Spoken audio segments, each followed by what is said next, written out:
Hello and welcome my dear students. I am Vishali ma'am from VM Academy classes Nashik. हम देख रहे हैं हमारे 11th का बायोलॉजी और देख रहे हैं चैप्टर नंबर 12 फोटोसिंथेसिस. एक इम्पॉर्टेंट टॉपिक है और बड़ा टॉपिक है. तो इसके ऑलरेडी 2 लेक्चर मैंने अपलोड किए हैं जिसमें हमने लाइट रिएक्शन देखे थे. आज के लेक्चर में हमें देखना है एक इम्पॉर्टेंट टॉपिक जिसे कहा जाता है फोटोफॉस्फोराइलेशन. उसके साथ हम देखेंगे dark reaction and photo respiration क्या होता है. तो इन तीनों टॉपिक को आज के लेक्चर में हम कवर करेंगे. तीनों भी बहुत इंपॉर्टेंट टॉपिक है. तो चलो स्टार्ट करते हैं with the photophosphorylation with VM academy Nashik.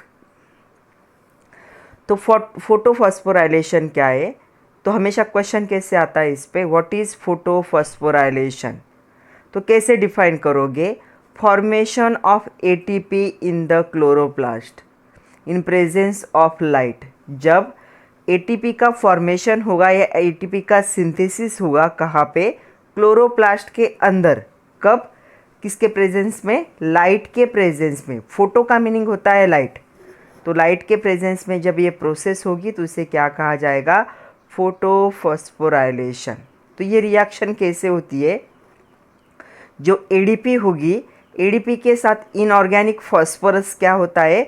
React होता है इन presence of light and in the side of chloroplast. तो जो क्लोरोफिल होते हैं वो यूज़ होंगे यहाँ पे.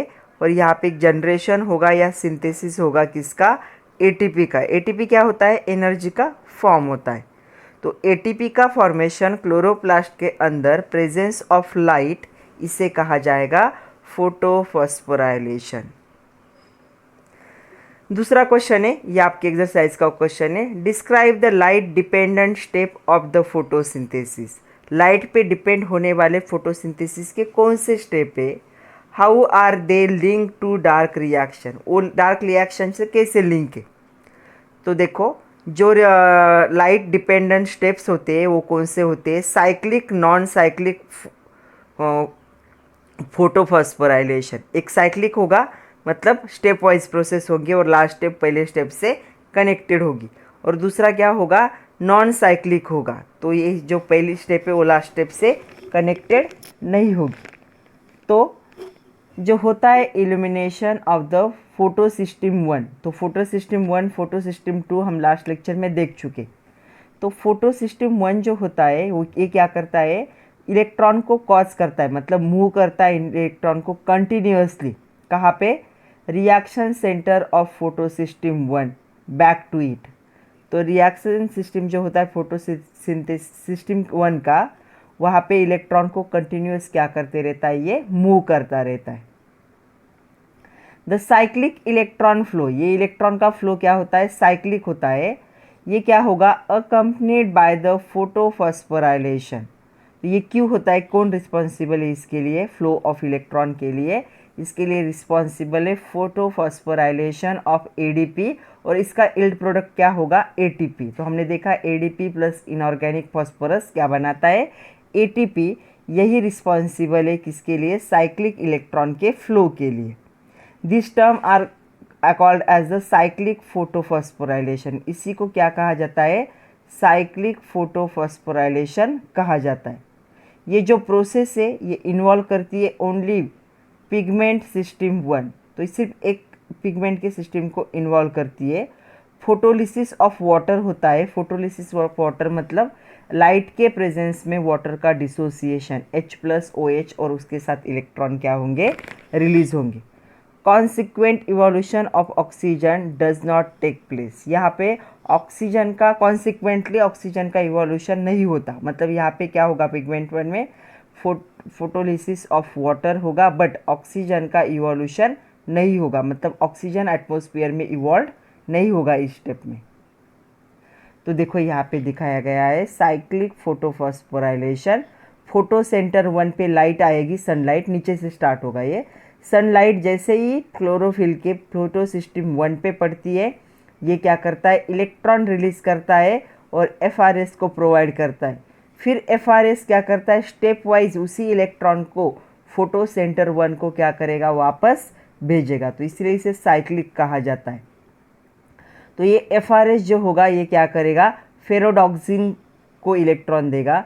फिर फेरोडॉक्सिन में क्या होता है, एटीपी एडीपी एटीपी में कन्वर्ट होता है, ओके, साइटोक्रोम B6 को इलेक्ट्रॉन देगा। फिर वापस एक जो होगा एटीपी फिर से एडीपी एटीपी में कन्वर्ट होगा, यहाँ पे साइटोक्रोम F यूज़ होता है। फिर इलेक्ट्रॉन कहाँ पे चला जाएगा, प्लास्टो काइनिन को चला जाएगा और वहाँ से इलेक्ट्रॉन वापस फोटोसिस्टम 1 के पास आ जाएगा। मतलब जो इलेक्ट्रॉन फोटोसिस्टम 1 ने भेजा था वही उसके पास वापस आया है। इसी को क्या कहा जाता है, साइक्लिक फोटोफॉस्फोराइलेशन। दूसरा है नॉन साइक्लिक फोटोफॉस्फोराइलेशन। ये साइक्लिक नहीं होगा, यहाँ पे दोनों भी इन्वॉल्व होते, फोटोसिस्टम मतलब PS1 एंड फोटोसिस्टम 2 मतलब PS2, दोनों भी इसमें क्या होंगे, इन्वॉल्व होंगे। In this case, electron transport chain start with the release of electron from photosystem 2। यहाँ पे जो इलेक्ट्रॉन ट्रांसपोर्ट चेन है वो क्या रिलीज़ करती है, इलेक्ट्रॉन को रिलीज़ करती है। कहाँ से, फोटोसिस्टम 2 से। In this chain high energy electron release from PS2। यहाँ पे high energy electron photosystem 2 release करती है, जो फोटोसिस्टम 2 की तरफ रिटर्न नहीं आता, इसीलिए इसको क्या कहा जाता है, नॉन साइक्लिक कहा जाता है। तो ये इलेक्ट्रॉन कहाँ पे पास होगा, इस इलेक्ट्रॉन को चेन में पास किया जाता है, ये फोटोसिस्टम 1 तक आएगा। फिर उसके बाद क्या होगा, इसे डोनेट किया जाएगा to reduce NADP+ to NADPH+, मतलब उस इलेक्ट्रॉन को यूज़ कर लिया है इसलिए उसका साइक्लिक फ्लो नहीं हुआ। NADP+ किस में कन्वर्ट हो गया, NADPH, यहाँ पे ये इलेक्ट्रॉन यूज़ हुआ। तो यहाँ पे ये जो रिडक्शन हो रहा है NADP+ का, यहाँ पे यूटिलाइजेशन हो रहा है इलेक्ट्रॉन का, उसके साथ साथ CO2 का जो रिडक्शन होगा वो, तो ये डार्क रिएक्शन है। तो जो इलेक्ट्रॉन डेफिशिएंट है PS2, जिसने इलेक्ट्रॉन रिलीज़ किया था उसे वापस चाहिए, ये क्या करता है, वाटर मोलिक्यूल का ऑक्सीडेशन करेगा। फिर से वाटर मोलिक्यूल का जैसे ही ऑक्सीडेशन होगा तो वहाँ से क्या है, हमें प्रोटॉन मिलेगा। प्रोटॉन मतलब इलेक्ट्रॉन और प्रोटॉन मतलब H+ आयन। तो H+ आयन के साथ इलेक्ट्रॉन रिलीज होगा और ऑक्सीजन एटम यहाँ पे इवॉल्व होता है, पहले स्टेप में इवॉल्व नहीं होता। तो ये जो इलेक्ट्रॉन है, ये जो वाटर से अभी अभी PS2 ने क्या किया है, फॉर्म किया है, इसे क्या किया जाता है, इटसेल्फ वो अपने आप को अपने खुद के लिए यूज़ करता है to return the reduce state, अपने ओरिजिनल स्टेट में जाने के लिए इस इलेक्ट्रॉन को वो यूज़ करेगा। Proton are accepted by NADP+ where oxygen is released, मतलब जो PS2 ने इलेक्ट्रॉन रिलीज़ किया था उसे NADP+ ने क्या कर लिया, यूज़ कर लिया, ऑक्सीजन गैस इवॉल्व हो गया। तो PS2 के लिए इलेक्ट्रॉन कम पड़ रहा था तो उसने कहाँ से यूज़ कर लिया, वाटर से ले लिया। And this process high energy electron release from PS2 do not return to PS2। यहाँ पे ये जो हाई एनर्जी इलेक्ट्रॉन है फोटोसिस्टम 2 से रिलीज तो करता है लेकिन उसके पास वापस नहीं आता, क्योंकि ये नॉन साइक्लिक प्रोसेस है। ये क्यों हो रहा है, बिकॉज ऑफ ATP फॉर्मेशन, इसीलिए इसको क्या कहा जाता है, नॉन साइक्लिक फोटोफॉस्फोराइलेशन। तो देखो ये डायग्राम देख सकते हो, आपके टेक्स्ट बुक में सेम डायग्राम है, वहाँ से भी देख सकते हो। देखो रिएक्शन कहाँ से स्टार्ट होगी, यहाँ पे लेफ्ट कॉर्नर से स्टार्ट होगी। लाइट जहाँ पे दिख रहा है, लाइट के फोटोन जो है P680, इसे ही फोटोसिस्टम 2 कहा जाता है, इस पे पढ़ रहे। इसमें से 4 इलेक्ट्रॉन क्या हो रहे हैं, इनका फोटो एक्साइटेशन हो रहा है और प्राइमरी एक्सेप्टर जो होगा COQ उसके तरफ जा रहे। तो वहाँ से स्टेप वाइज ये जो इलेक्ट्रॉन है, ये इलेक्ट्रॉन कहाँ पे चले गए, NADP-। तो NADP- को उन्होंने क्या कर दिया, NADPH2 में कन्वर्ट कर दिया, मतलब इलेक्ट्रॉन वापस क्या है, PS सिस्टम 2 के पास नहीं आए। तो COQ क्या है, को एंजाइम क्यूनोन नाम है उसका। FRS होता है फेरोडॉक्सिन रिड्यूसिंग सब्सटेंस, PC होता है प्लास्टोसाइनिन, PQ होता है प्लास्टोक्यूनोन, CYT होता है साइटोक्रोम, FD होता है फेरोडॉक्सिन। तो ये सारे एंजाइम के नाम है, एक एंजाइम दूसरे को, दूसरे तीसरे को, ऐसे करते करते फोटोसिस्टम 1 से ये इलेक्ट्रॉन कहाँ पे चला जाता है, NADPH+ के पास।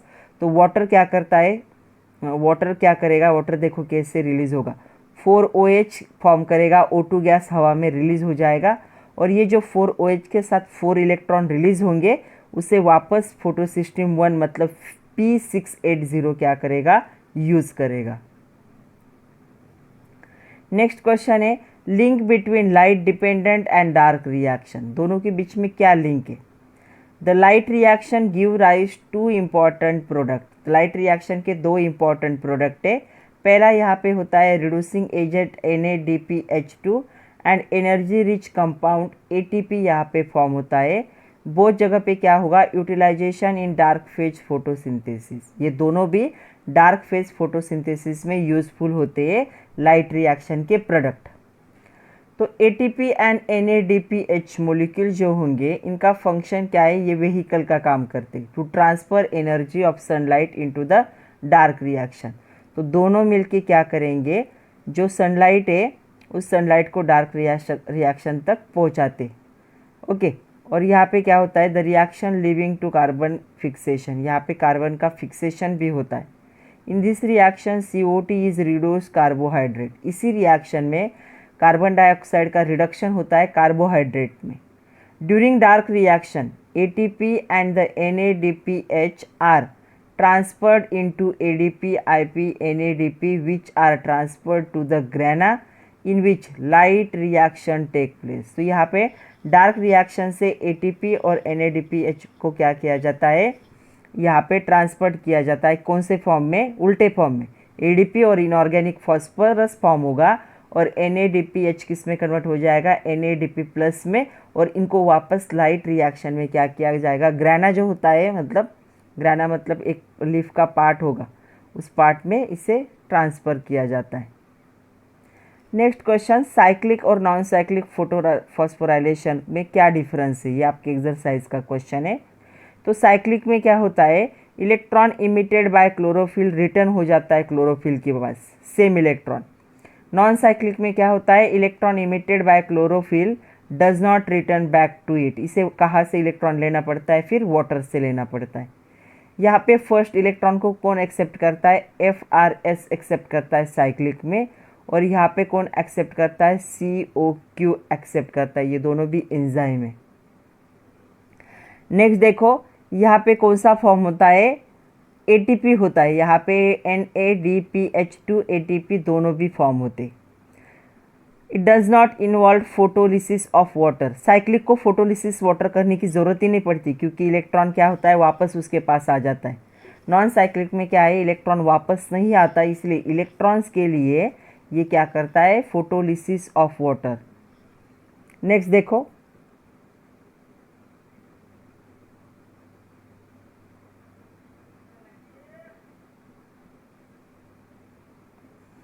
नो इवोल्यूशन ऑफ ऑक्सीजन, यहाँ पे ऑक्सीजन का इवोल्यूशन नहीं होता, यहाँ पे क्या होगा, इवोल्यूशन ऑफ ऑक्सीजन होगा। फोटोसिस्टम 1 जो होता है, जहाँ पे P700 कहा जाता है, is involve in cyclic reaction, यहाँ पे दोनों भी इन्वॉल्व होते हैं, फोटोसिस्टम 1 भी इन्वॉल्व होता है और फोटोसिस्टम 2 भी इन्वॉल्व होता है। P को 1 को क्या कहा जाता है, P700, और 2 को क्या कहा जाता है, P680। तो ये 6 पॉइंट है, 6 में से कोई भी 4 पॉइंट लर्न कर लो। नेक्स्ट देखो, इज देयर, ये भी एक्सरसाइज का क्वेश्चन है, is there something wrong in the following schematic presentation, if yes correct it and that photosynthesis will operate. तो यहाँ पे कुछ गलत है क्या पूछा गया है, तो एक दिया है देखो, प्राइमरी एक्सेप्टर दिया है, साइटोक्रोम कॉम्प्लेक्स दिया है, प्राइमरी एक्सेप्टर, उसके बाद ये रिएक्शन दिखाई है। तो यहाँ पे कुछ गलत है कि ये पूछा है, तो यहाँ पे गलत है, कौन सी क्या है, ये जो नीचे 1/2 O2 फॉर्म हो रहा है, ये क्या है, ऐसे होना चाहिए। नेक्स्ट देखो, mention the light reaction occurring in the granum, granum में कौन से लाइट रिएक्शन होते हैं। तो ग्रैनम जो होता है प्लांट के लीफ का, 24H2O को यूज़ करके ये 24OH में कन्वर्ट होकर देगा और 24H प्लस क्या होंगे, सेपरेट होंगे। फिर 24OH जो है 24OH माइनस OH में कन्वर्ट होगा और 24 इलेक्ट्रॉन को रिलीज़ करेगा। फिर ये 24 इलेक्ट्रॉन और 24H प्लस 12 NADP प्लस के साथ क्या करेंगे, 12 NADPH को क्या करेंगे, फॉर्म करेंगे। फिर 18 जो ADP होगा, 18 इनऑर्गेनिक फॉस्फोरस को यूज़ करके 18 नंबर ऑफ ATP को क्या करेगा, फॉर्म करेगा। और फाइनली ये जो 24 OH जो हुए थे ये क्या होंगे, 12 वाटर मोलिक्यूल में और 6 ऑक्सीजन में क्या हो जाएगा, कन्वर्ट हो जाएगा। और यही ऑक्सीजन फोटोसिंथेसिस के दौरान क्या किया जाता है, रिलीज होता है। Right dark reaction occurring in the stroma. तो स्ट्रोमा में होने वाले डार्क रिएक्शन कौन से है, देखो dark reaction in stroma, carbon dioxide plus 18 ATP plus 12 NADPH, ये क्या होगा C6H12O6, मतलब क्या है यहाँ पे ग्लूकोज में कन्वर्ट होगा। इसके साथ 6 water molecule, 8 ADP molecule, 18 inorganic phosphorus और 12 NADP प्लस को क्या किया जाएगा, रिलीज किया जाएगा। तो यहाँ पे रिएक्शन 1 और रिएक्शन 2 के जितने भी CO2 24H2O लाइट क्लोरोप्लास्ट सब मिला के यहाँ पे देखो फाइनल क्या रिएक्शन होगी। हमने क्या है, डार्क और लाइट और डार्क दोनों रिएक्शन को एक साथ जोड़ दिया, तो फाइनल फोटोसिंथेसिस का रिएक्शन क्या हुआ, 6CO2 plus 24H2O C6H12O6 plus 18H2O plus 6O2, ये क्या है, फाइनल फोटोसिंथेसिस की क्या है, रिएक्शन। नेक्स्ट देखो डार्क रिएक्शन देखिए, हमें पहला क्वेश्चन है, can you tell describe the Calvin cycle. तो केल्विन साइकिल जो है, केल्विन बेंसन साइकिल भी कहा जाता है इसे। The entire process of dark reaction was propose by doctor Melvin kelvin along with his co-worker doctor Benson. इसी को इसलिए इस प्रोसेस को केल्विन साइकिल कहा जाता है, उन्हीं का नाम दिया गया है साइंटिस्ट का, या केल्विन बेंसन साइकिल भी कहा जाता है क्योंकि उनके असिस्टेंट का नाम भी उनके साथ ज्वाइन होता है। तो यहाँ पे क्या होता है, फर्स्ट स्टेबल प्रोडक्ट फॉर्म होता है इज द 3 कार्बन कंपाउंड। तो जो पहला स्टेबल प्रोडक्ट फॉर्म होगा केल्विन साइकिल में, तो कितने कितने मेंबर होंगे, उसमें 3 कार्बन मेंबर होंगे। इसी को C3 पाथवे भी कहा जाता है। C3 मतलब कार्बन के 3 मेंबर। तो प्लांट जो होता है, ये प्लांट क्या करता है, इन्हीं प्लांट को क्या कहा जाता है, C3 प्लांट।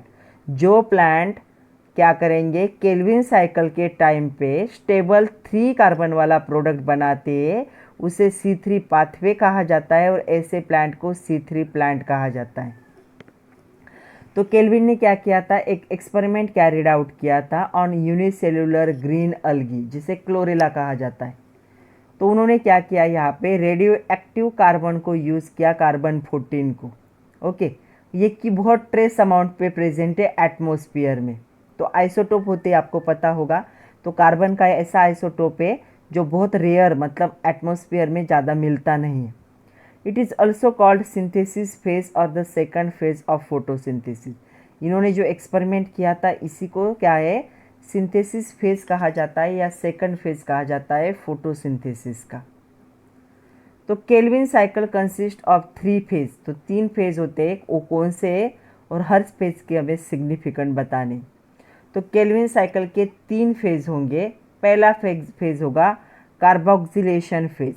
तो इस फेज में क्या होगा, देखो कार्बन डाइऑक्साइड जो होगा CO2, इसका रिडक्शन स्टार्ट हो जाएगा और ये 5 कार्बन शुगर किसमें, राइबोलोज 1,5 बाय फॉस्फेट में कन्वर्ट हो जाएगा। इसका शॉर्ट नेम क्या है, RUBP, ribulose 1,5 bi phosphate, RUBP। आगे हम RUBP यूज़ करेंगे। It is 5 carbon sugar with 2 phosphate group attach to it. तो कार्बन डाइऑक्साइड कन्वर्ट हुआ है, तो ये 5 कार्बन वाली चेन है, इसके साथ फॉस्फेट ग्रुप भी क्या है, अटैच है। इसे क्या कहा जाएगा, कार्बोक्सिलेशन फेज।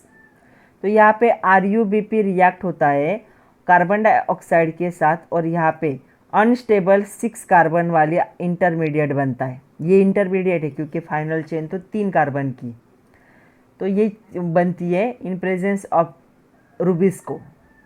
तो इमीडिएटली ये चेन क्या हो जाएगी, स्प्लिट हो जाएगी, क्योंकि ये अनस्टेबल है। अनस्टेबल चीज़ें ज़्यादा देर तक क्या है, एक कंडीशन में नहीं रहती। तो ये जो 6 कार्बन की चेन है, ये 3 कार्बन कंपाउंड की चेन में क्या हो जाएगी, यहाँ पे ब्रेक हो जाएगी। इसे क्या कहा जाएगा, 3 फॉस्फोग्लाइसेरिक एसिड। फिर ये रुबिस्को जो है it is large protein molecule, ये प्रोटीन मोलिक्यूल है और ये 16% क्या है, क्लोरोप्लास्ट के प्रोटीन का 16 पार्ट है। मतलब अगर क्लोरोप्लास्ट में जितने प्रोटीन प्रेजेंट है उसमें से 16% कौन होगा, रुबिस्को होगा।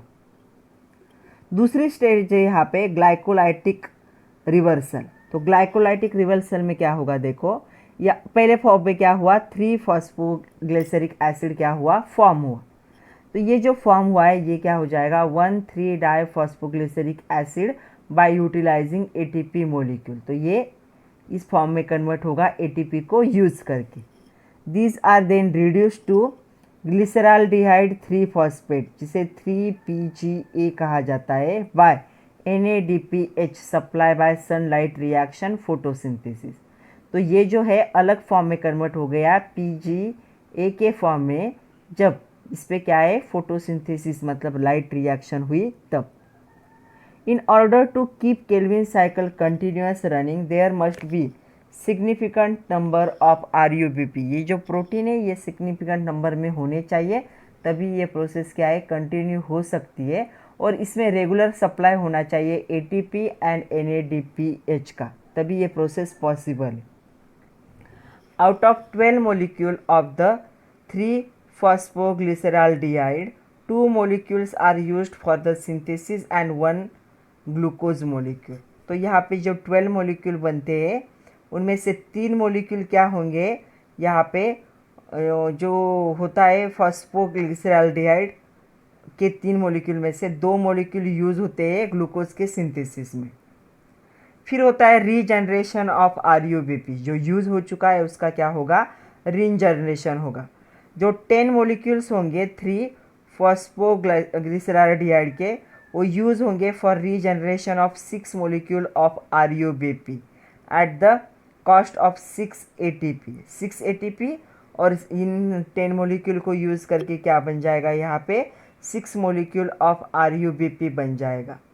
Therefore 6 turn of Calvin cycle are needed to get 1 molecule of glucose. तो ये एक इम्पॉर्टेंट क्वेश्चन है, केल्विन साइकिल के कितने इसकी ज़रूरत है, टर्न की 6 टर्न की ज़रूरत है, तब एक ग्लूकोज का मोलिक्यूल बनता है। तो देखो यहाँ पे केल्विन साइकिल दिखाई गई है। पहला है यहाँ पे कार्बोक्सिलेशन, दूसरा है रिडक्शन, तीसरा है यहाँ पे रीजनरेशन। रीजनरेशन के बाद नीचे जाओगे तो सिंथेसिस होगा एक मोलिक्यूल ग्लूकोज का जिसमें 6 कार्बन प्रेजेंट होंगे। अभी ब्रैकेट में जो दिया है 6M, वो क्या होता है, 6 मोलिक्यूल। 6C दिया है मतलब क्या है, वहाँ पे 6 कार्बन प्रेजेंट है। 3C दिया है मतलब 3 कार्बन प्रेजेंट है। तो देखो ये रिएक्शन क्या होगी, ऐसे कार्बन डाइऑक्साइड को रुबिस्को यूज़ करेगा, फिर अनस्टेबल कंपाउंड में कन्वर्ट करेगा जो कि 6 मोल होंगे और 6 कार्बन होंगे उसमें। फिर यहाँ पे क्या होगा, 3-फॉस्फोग्लिसरेट में वो कन्वर्ट हो जाएंगे, वो 12 मोलिक्यूल होंगे, 3 कार्बन की चेन। यहाँ पे 12 ATP मोलिक्यूल क्या होते हैं, 12 ADP मोलिक्यूल में कन्वर्ट हो जाते हैं। 1,3-डाइफॉस्फोग्लिसरेट फॉर्म होता है जिसमें 12 मोलिक्यूल होंगे और 3 कार्बन की चेन होगी ये। उसके बाद NADPH 12 मोलिक्यूल NADP + 12 मोलिक्यूल में कन्वर्ट होते हैं, और जब ये कन्वर्ट होते हैं तो यहाँ पे क्या बन जाता है, फॉस्फोग्लिसराल्डिहाइड 12 मोलिक्यूल। तो 12 मोलिक्यूल में से 5 मोलिक्यूल जो होंगे वो आगे चले जाएंगे और रिमेनिंग मोलिक्यूल नीचे आएंगे। तो यहाँ पे डिहाइड्रोक्सी एसीटोन फॉस्फेट 3 कार्बन 2 मोल यूज़ होते हैं। फिर वो फ्रुक्टोज 1,6-डाइफॉस्फेट 1 मोल 6C में कन्वर्ट हो जाएगा। यहाँ पे ATP में कन्वर्ट होता है, फिर फ्रुक्टोज 6 फॉस्फेट फॉर्म होगा, फिर ग्लूकोज 6 फॉस्फेट फॉर्म होगा, और फाइनली एक मोलिक्यूल ग्लूकोज का फॉर्म होता है। तो ऐसे कितने साइकिल लगेंगे, 6 साइकिल लगेंगे, क्योंकि एक साइकिल में कितने हैं, 2, एक ही मोल फॉर्म होता है। तो ऐसे 6 साइकिल लगेंगे, तब कितना मोल फॉर्म होंगे, 1 मोल। फिर आगे जाके ये जो रिएक्शन है रीजनरेशन करती है, जो रुबिस्को क्या हुआ था, यूज़ हुआ था उसका। तो वहाँ पे भी स्टेप वाइज देखो प्रोसेसेस हो रही है, इसे केल्विन साइकिल कहा जाता है। सिग्निफिकेंस क्या है केल्विन साइकिल की, कार्बोक्सिलेशन प्रोसेस की सिग्निफिकेंस क्या है, देखो जो यहाँ पे रुबिस्को है is the most abundant enzyme in world, दुनिया में सबसे इजीली मिलने वाला एंजाइम है ये। It is responsible for fixation of carbon in the form of carbon dioxide into sugar. तो ये कार्बन डाइऑक्साइड को शुगर के फॉर्म में फिक्स करने में हेल्प करता है। रिडक्शन फेज में क्या होगा, क्या सिग्निफिकेंट है, NADPH2 जो डोनेट करता है इलेक्ट्रॉन 213 बिस phosphoglycerate to form 3 phosphoglyceraldehyde molecule. तो ये इलेक्ट्रॉन को डोनेट करके एक फॉर्म दूसरे फॉर्म में कन्वर्ट करेगा। रीजनरेशन में क्या होता है, सम 3 जो होंगे फॉस्फोग्लिसरल्डिहाइड मॉलिक्यूल वो इन्वॉल्व हो जाएंगे in the production of glucose. वहीं पे यहाँ पे रिसाइकल हो जाता है, मतलब रीजनरेट हो जाएंगे 5 कार्बन चेन की, किसकी, रूबिस्को की, which is use to accept new carbon dioxide molecule. मतलब जो यूज़ हुआ था वो वापस रीजनरेट हुआ, साइकिल को क्या करेगा, कंटिन्यू करेगा। At the enzyme that catalyse the dark reaction of carbon are the enzymes that catalyze the dark reaction of carbon fixation location inside the thylakoid or outside the thylakoid। तो यहाँ पे carbon fixation जो occur होता है stroma के अंदर bye series of enzyme catalyse step, तो ये रिएक्शन सीरीज में होते हैं एक के बाद दूसरा ऐसा। The enzyme that catalyse the dark reaction of carbon dioxide are located outside the thylakoid. तो ये जो डार्क रिएक्शन करते हैं ये थाइलाकॉइड के बाहर लोकलाइज्ड होते हैं। नेम द फॉलोइंग, पहला नेम हमें बताना है, name the first compound form during C3 pathway. कौन सा फॉर्म होता है, 3 phosphoglyceric acid. Carbon fixation occurs in, कहाँ पे होता है ये, स्ट्रोमा में होता है।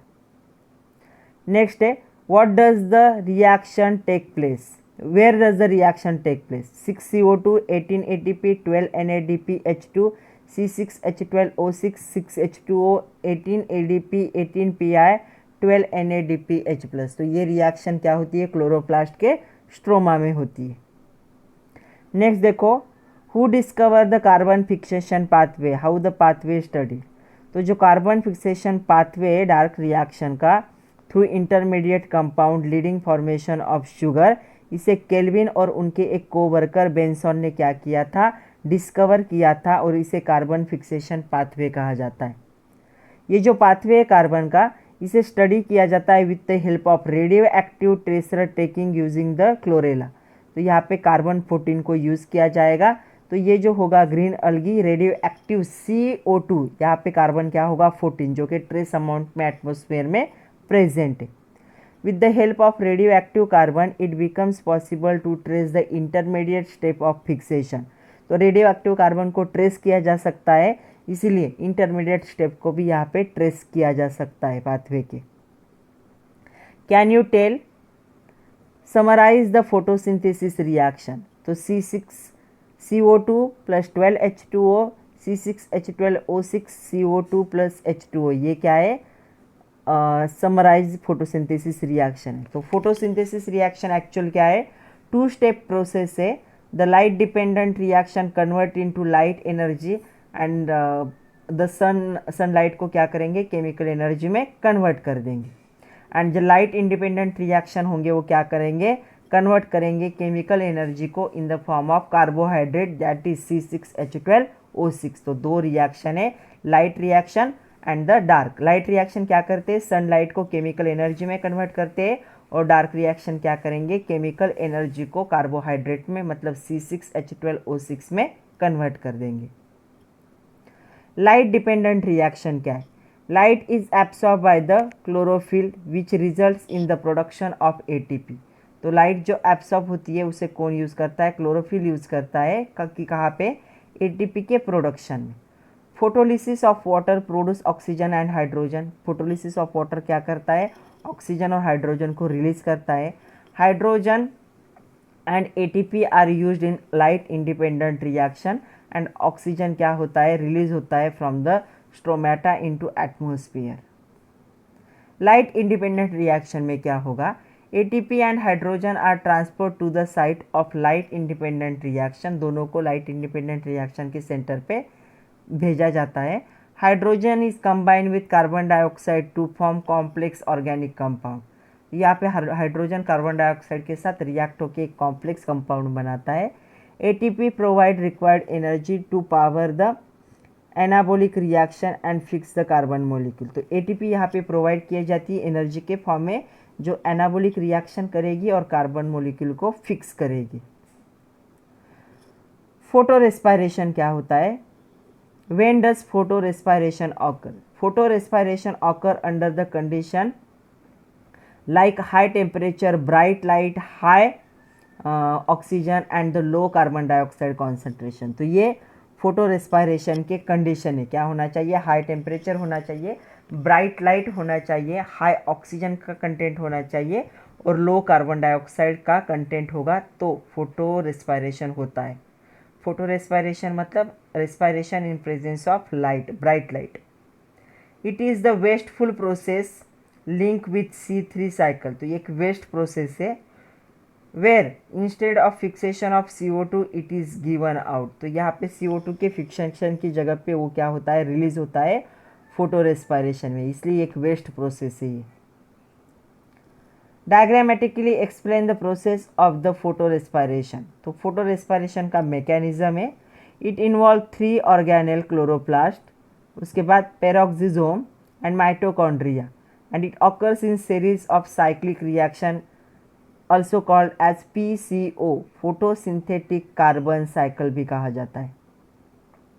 तो यहाँ पे जो एंजाइम था रुबिस्को, ये एक्ट होगा oxygenate at high concentration of O2 और फोटो रेस्पायरेशन क्या होगा? बिगिन होगा किसके प्रेजेंस में? रुबिस्को के।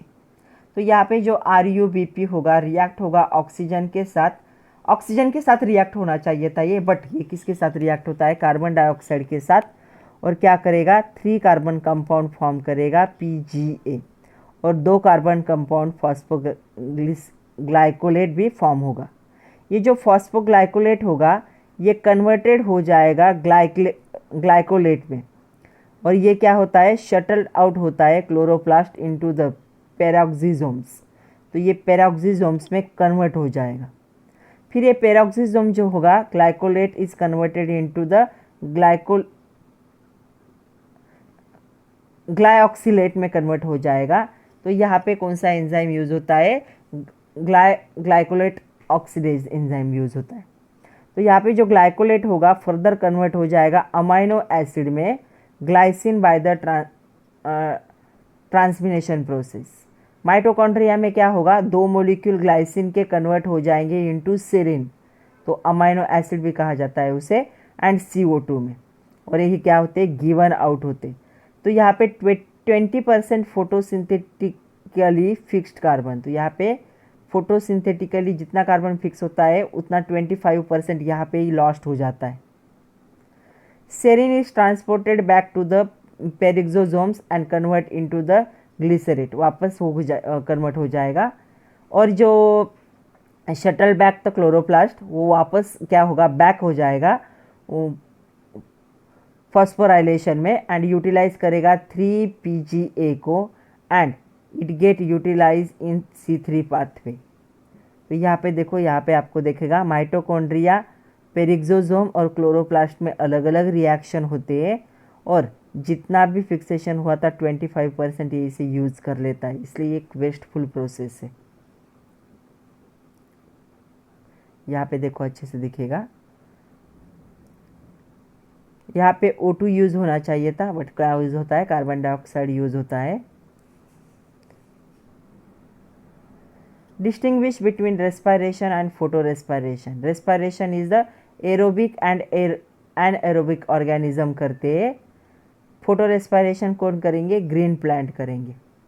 एट हाई इंडिपेंडेंट प्रोसेस, ये क्या है? लाइट इंडिपेंडेंट प्रोसेस है respiration, occurs in both presence and absence of light. हम जो करते हैं वो रेस्पायरेशन लाइट इंडिपेंडेंट है, लाइट के प्रेजेंस में भी हो सकता है, लाइट के एब्सेंस में, लेकिन जो प्लांट करते हैं ये लाइट डिपेंडेंट प्रोसेस होता है, सिर्फ लाइट के प्रेजेंस में होगा। हम क्या करते हैं रेस्पायरेशन से? प्रोड्यूस करते हैं एनर्जी रिच मोलिक्यूल जैसे ADP, GTP, FADH2, NADH2। Plant क्या करते हैं? डू नॉट प्रोड्यूस एनर्जी, उल्टा वो क्या करते हैं? ATP को यूज़ कर लेते हैं, ATP को ये रिलीज़ नहीं करते। हम जो ह्यूमन रेस्पिरेशन करते हैं is an energy producing process. ये क्या है? एनर्जी वेस्टेज प्रोसेस, एनर्जी को यूज़ कर लेते हैं फोटो रेस्पिरेशन। तो आज के लिए इतना ही था बच्चों। आज हमने फोटो फॉस्फोराइलेशन, फोटो रेस्पिरेशन को डिटेल में जान लिया। आप नोट्स बनाइए, अच्छे से पढ़िए। All the best and thank you very much my dear students.